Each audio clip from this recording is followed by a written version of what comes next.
Hello, everyone. In our series of podcasts that review the major risk categories for India in 2021, this one is on infrastructure risk.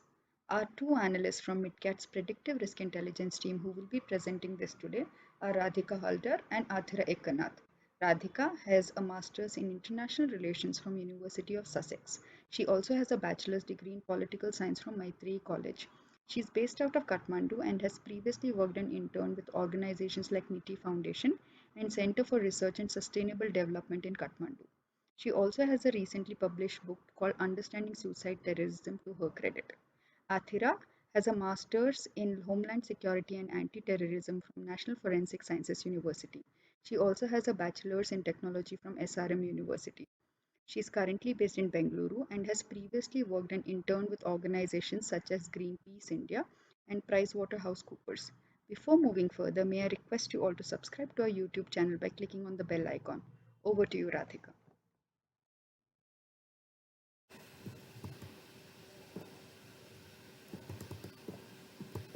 Thank you, Aparna. As part of MidCat's India Risk Forecast 2021, Athira and I will be looking at the following infrastructure risks. First, we have critical infrastructure, followed by road and travel safety, employee safety and security, and finally, fire safety. To begin with critical infrastructure. Critical infrastructure refers to infrastructure that is extremely essential and its importance is so significant for the functioning of societies that their interruption or destruction might have major cascading effects on different sections of the population. Over time, different types of infrastructure have become increasingly dependent on each other. For example, a threat to the power sector could impact information and communication, as well as technology and finance, and in turn affect the end users of these services. A case in point is the cyber attack on Kudankulam nuclear power plant by North Korea's Lazarus Group. Different types of vulnerabilities of critical infrastructure include environmental phenomena, which include hydrometeorological and geological hazards, technical failures in equipment or machinery, human error and oversight in processes, terrorist attacks, crime, and civil disturbance. In order to ensure minimal impact on an infrastructure, it is important to analyze the factors that determine its potential risk level. The various factors that play a role are inherent risk scenario, which explains the recurring risks in the region, prioritization of risks in order of maximum impact to minimum impact events, the likelihood of exposure, depending on the mitigation measures adopted to reduce exposure to a risk event, susceptibility, which signifies the extent of possible impact on the infrastructure, and resilience in terms of response and recovering mechanisms during and after an event or incident. The onset of COVID-19 expanded the utilization of internet-driven operations across the country. This in turn increased the occurrence of cyber attacks. The major reasons that led to this were the widespread adoption of digital methods of working remotely, human error and lack of awareness on information security measures, weak cybersecurity infrastructure, obsolete systems and softwares with vulnerabilities, and constantly evolving modus operandi among cybercriminals. Some sectors which are highly reliant on storage and processing of personal information and are slowly growing in demand may be high risk targets of cyber attacks. A few examples are health tracking devices and digital pharmacies, especially after COVID, the automobile industry reliant on the Internet of Things, UPI platforms, net banking frauds, and the National Health Information Network, which is a project proposed by the Centre and currently under discussion. Two government agencies that are responsible for monitoring cyber threats to infrastructure are NCIIPC, which is the National Critical Information Infrastructure Protection Center, and CERT-IN, or the Indian Computer Emergency Response Team. Companies, especially in these sectors that are highly dependent on storage of data, especially virtually, will need to watch out for possible failures of critical infrastructure and need to have alternate infrastructure in place, like power backups, ITDR, work area recovery, alternate workspaces, and so on.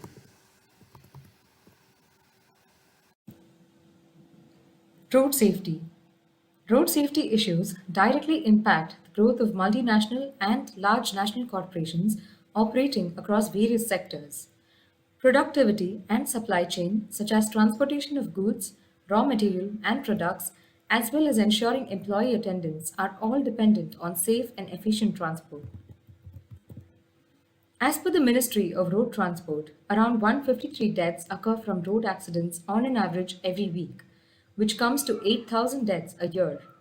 While the major metro cities such as Bengaluru, Chennai, Hyderabad, Delhi, and Mumbai have seen a reduction in rate of deaths due to road accidents, 11 other states reported a 10% rise in the year 2019 to 2020.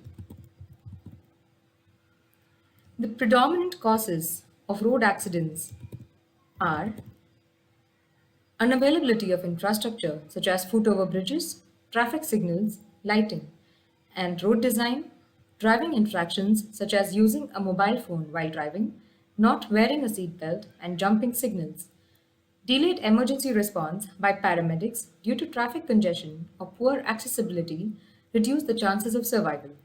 Weather conditions such as floods, fog, etc., which cause visibility issues on the road, also increase the risk of accidents.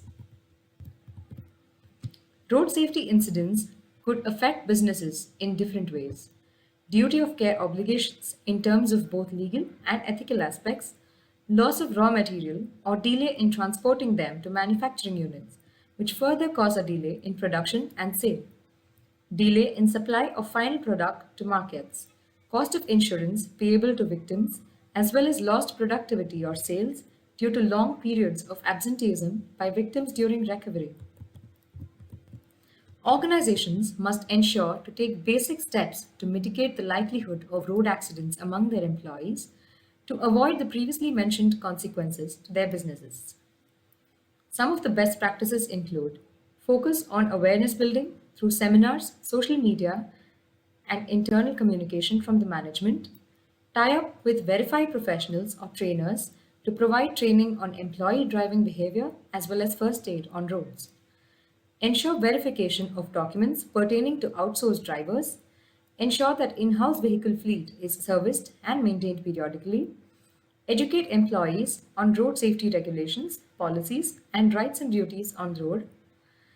Use technology to monitor driving behavior and to set speed controllers in case of in-house transport facility.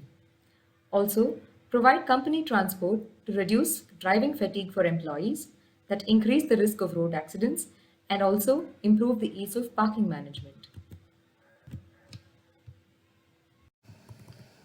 Travel safety. While relaxations have been made on travel across the world after lockdown, COVID 19 has changed the dynamics across the world, building speculations on the risks involved. Travel safety is now more focused on aspects such as safety, hygiene measures, and social distancing. However, with all the necessary precautions, air travel seems to be the safest option for long distance travel. At the same time, self driving has been suggested for traveling shorter distances. Temperature checking and sanitization have become important norms at all places for all kinds of travel. COVID 19 has induced some travel restrictions throughout the country as well. For example, the requirement of an e pass for interstate travel, as well as the requirement of a negative RT PCR certificate for international passengers, as well as a minimum of 7 days mandatory quarantine. The impact of COVID 19 is assumed to last in the few coming years. Some start and activities have taken the road to recovery. The public transportation, however, is currently functional with restrictions and precautionary measures. In addition to this, the weather conditions, in conjunction with poor infrastructure conditions, play a major role in the travel safety of an individual.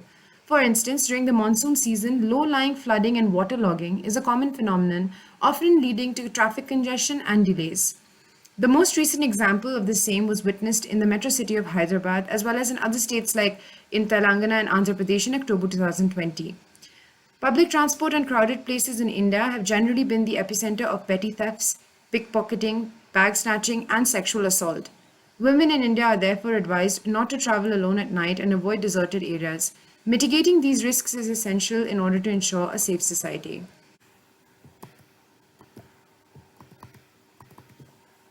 Finally, a few measures that can be undertaken by organizations in order to mitigate these risks are educating employees on possible risks specific to destination and time of travel, ensuring compliance to regulatory requirements at the destination, providing the necessary emergency contact information and options for further assistance, and pre-establishing channels of communication for ease of tracking employees in case of any incident. Moving on to employee safety and security.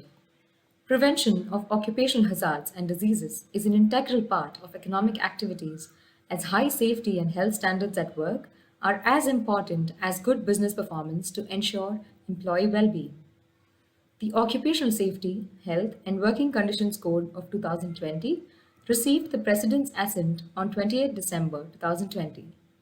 The OSH code prescribes a more stringent set of rules for employers with respect to factories, mines, dock work, building and other construction work, and plantations. As per the amended code, factory is now a place with more than 20 workers with power instead of 10 and more than 40 workers without power instead of 20. Fixed term employment requires employing at least 50 workers as opposed to 20 or more workers in a day within the last 1 year. Maximum working hours are now fixed at 8 hours a day, beyond which it requires employers to pay overtime wages almost double the normal wages. The code empowers the employee to ensure self preservation by enabling them to raise the issue of personal harm to the direct supervisor. Additionally, in case an employee loses their life in the execution of their duties and gross negligence is ascertained on the part of the employer is liable to pay a fine of up to rupees 5 lakhs or serve a prison sentence or both. Moreover, half the fine must go as compensation to the family of the deceased. Conversely, if an employee is found to be violating the code, he or she is liable to pay a fine of rupees 10,000. Certain drawbacks of the code can be identified as follows. The mandate applies only to firms with more than 50 contracted persons. Smaller businesses will not require license to hire outsourced labor. Non-contracted workforces are not eligible for the provisions of this code. Given the revised version of the OSH code of 2020, there are certain aspects that employers must keep in mind and change within their organization in order to implement the code and maintain compliance. First of all is ensuring that the workplace is free from hazards that may cause injury or occupational diseases to employees. Providing free mental and annual health examination free of cost to some employees. Providing and maintaining a reasonably practicable working environment. Issuing letters of appointment to employees as well as ensuring medical examination without any costs in order to detect occupational diseases and other health risks among employees. When it comes to COVID-19, with constantly changing government regulations at the center and state level, it is imperative for businesses to devise their own return to office strategies, keeping in mind the safety of its employees. Providing flexible working options for employees, especially those who can work remotely and may be part of the vulnerable section of the workforce, is quite important.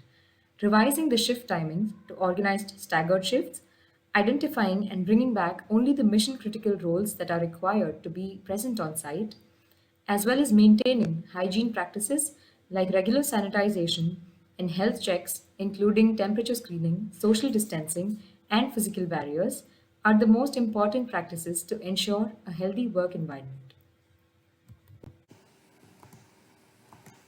Fire safety.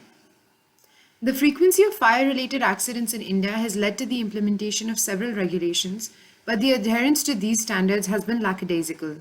Despite the recurrence of such incidents and the immense human and commercial loss businesses incur, remedial action has not been forthcoming. In India, where thousands of business establishments operate out of congested illegal buildings, workplace safety is nearly always compromised. Unchecked and unplanned urbanization has led to unviable structures which are potential fire hazards. The lack of state and business accountability has also led to a dangerous landscape where damage control predates prevention. Major fire incidents were reported in Delhi's Anaj Mandi on 8 December 2019 that killed 43 laborers, which was followed by another in Delhi's Kirari area that killed 9 laborers on 23 December 2019. Another fire incident was reported in Piragari on 2 January 2020, resulting in a building collapse and the death of a firefighter.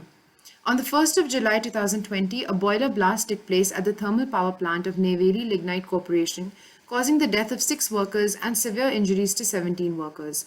It was the second such incident in the plant in the span of 2 months. On the 5th of July 2020, a fire broke out at a candle factory in Ghaziabad district, resulting in the death of at least 8 workers. A few pressure points in enforcing fire safety emanate from, first of all, besides the risk and economic burden to businesses that fire accidents impose, there is not much done to improve the safety regulations. According to data released in 2017, India has less than 3,000 fire stations against a required 8,559. And fire departments across the country are understaffed by nearly 6 lakh personnel. On average, 51 people die from fires on a daily basis in India. While inspection of registered and licensed workspaces and residential buildings has become more frequent and elaborate, those structures found to be violating the guidelines are often ignored. An irregular and rigid bureaucracy has impeded prompt decision making, and illegal structures are still abound. The proportion of legal and licensed offices to the illegal ones is skewed, and there has not been much robust corrective action in this regard. Municipal authorities must consider unregistered structures under compliance purview and hold fire safety drills more frequently. Such measures are imperative to ensure the safety of workers as well as the general public. In recent times, there has been an increase in the frequency of industrial accidents, which calls for an urgent need to revisit and modify the system of labor inspection to ensure that effective safety inspection of workplaces is regularly conducted. A persistent problem that authorities and policymakers have been unable to address is that of the thousands of offices and buildings that are unregistered and illegal. Given the challenges that fire hazards presents on organizations and employees, a few measures to ensure mitigation are as follows. First of all, identify fire hazard sources. These can be sources of fuel, oxygen, or heat. Identify people who are at risk. Then evaluate the risk occurrence as well as remove and reduce the likelihood of the ignition. Provide training to fire response teams. Assess emergency response or equipment. And regularly update and maintain emergency response plans. Finally, reporting of incidents as well as collating all the information regarding findings and action points are useful measures to keep in mind in order to mitigate risks against fire safety and against fire accidents as well as industrial accidents. Thank you very much.